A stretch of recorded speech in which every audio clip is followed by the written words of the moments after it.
I just want to say this. Mahalo so much for being here. Yeah.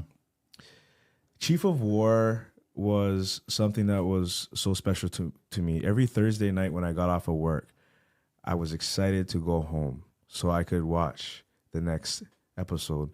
I watched each episode maybe about 4 or 5 times initially, but I think I've probably watched all of them about 8 to 9 times. And sometimes I'll just have it in the background playing. Sometimes I'll mute it and just have the visuals and then work on the podcast. But for me, it was so wonderful to see a very accurate depiction of the ancient culture of where I'm from. I don't have koko, but I identify with being of Hawaii, like you said, of Maui, right? The character that you played gave me a sense of comfort in the fact that you felt fatherly to me. If I had a dad, I'd want to have somebody that was strong and wise and a visionary. You're a visionary, somebody that was always thinking steps ahead of everyone else.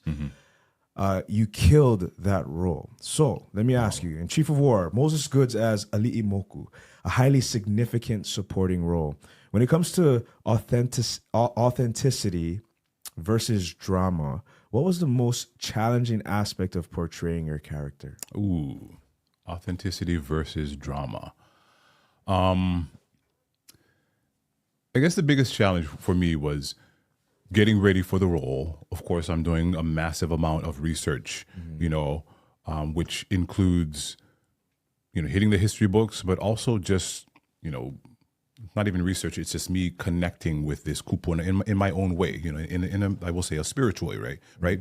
So I had an idea of how this kupuna is, which is not necessarily the same thing on the page, on the script, right? And so that's ultimately, it's Pa'a's writing that I have to, go on, which I think is wonderful writing.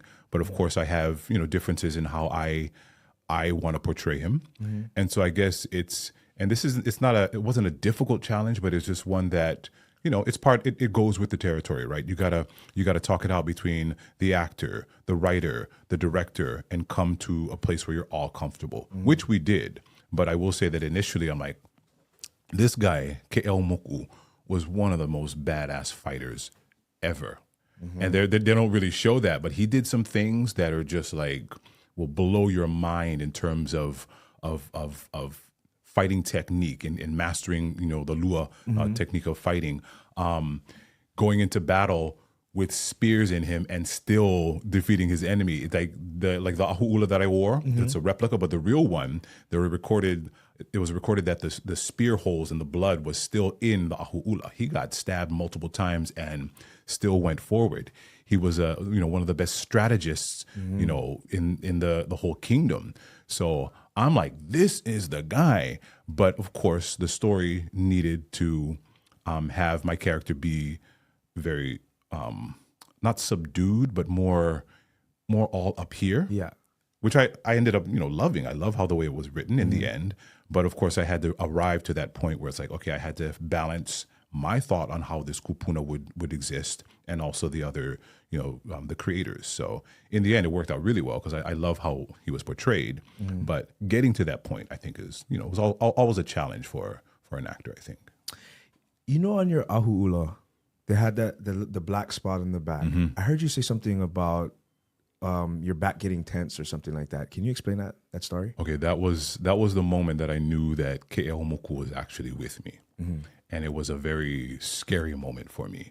So I tried on the ʻāhulā at the costume fitting. We had a costume fitting, and I went in, and I was just blown away at the beauty of it. And I'd never seen an ʻāhulā with that design, with that black circle right in the middle of the back. Anyway, I finished the fitting. I left. Took the elevator downstairs. I took one step off the elevator, and my back froze up right in that spot, that exact same spot where the circle was. And it's that feeling you get where, choose your next step very carefully, because I could have thrown my back out if I wasn't careful. So really what I realized that it was him with his hand on my spine and saying that I can do one of two things. I can snap your spine because I'm one of those badass fighters and the most ruthless fighters out there. I could destroy you, or I could kako'o you. I could support you, support your spine. I have my hand on your spine. The choice is up to you. All I had to do was make sure that I keep him as the focal point. It's all about him. Like I said before, it's not about me. It's about the story of this kupuna. Took a deep breath. I took my first step, and I've been walking ever since. So I think he's got my back. Hey, I'm sure he's proud, as many other of the ancestors, for the production and the way this whole thing played out. And I've met actually several of his descendants. In fact, a good friend of mine from middle school reached out to me and said, that's actually someone who I descend from. And he was proud in the way that I portrayed his kupuna. So I'm like, oh man, that's me doing my job, right? Just making sure it's all about him and honoring him and his legacy, which is his living family today. Jeez. Hey, can you recite? Do you remember any of your lines from the show? Can you get into character real quick? I could do my favorite line. Do your favorite line. Go away, done young. Everybody loves that line. Everybody loves that line. That's actually the line I think that got me the part, because I auditioned with that line, because that scene was the audition scene. Oh, really? And it got to that line. I'm like, I'm gonna freaking kill this line. I'm gonna give my best delivery of this line. And Pa even said, he's like, yeah, that line. Yeah, you gotta come and tell my kids. You talk to my kids in that voice, because that's the voice right there. So, yeah, that's my favorite line. Jeez, bro, what was it like acting alongside Jason, Cliff, and Temuera Morrison? It was wild. The first, did it up your game? It did. It had to. And I come from the mentality of like, if I'm going to do something, I'm going to reach a level of excellence. Otherwise, why do the thing at all? Yeah. And then I'm in the room with these giants of our industry, right? I grew up with Cliff and Tem as my role models, my heroes, right? Because we didn't have Hawaiians performing at that level. And then we saw them in Once Were Warriors. Yep. And I'm like, whoa. So they actually helped to put me on the trajectory that I'm on today. So I actually, I can name them in my genealogy in terms of actors, right? Because I looked up to them. So to answer your question, it was, yes, very intimidating. But like I said, I'm not going to jump in there and do a shitty job. If I'm going to do it, I'm going to do the thing. So it's like muster up all the courage and confidence that you can, because I don't want to be there like, oh, I'm too timid, I'm too scared. Why do it, right? So it only helped to up my game and propel me forward. In talking to some of the actors and even some of the extras and whatnot, they said that there's a feeling, an air of like mysticism, or like maybe like the gods were there, the ancestors were actually there walking with you, guiding you, supporting you through this process. Were there any spiritual experiences that stood out to you on the set of Chief of War?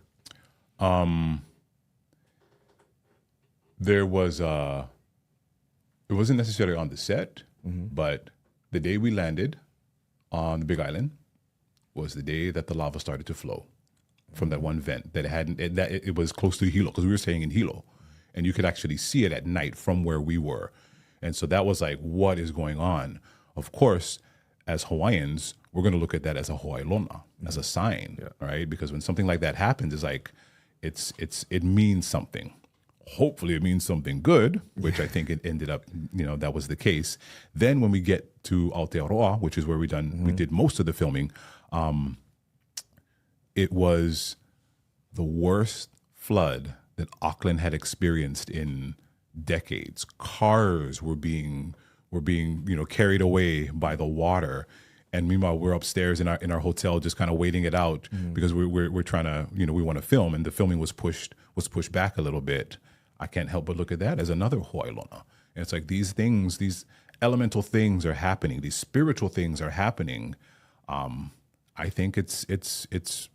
I'm not saying that we cause those things. We're not going to be so arrogant to say that, yes, we cause natural disasters. But when things like that happen from a Hawaiian perspective, you look at it and you try to find the ʻailona in it. And I think that's what we did. It's like, this means something. It means we're doing something huge.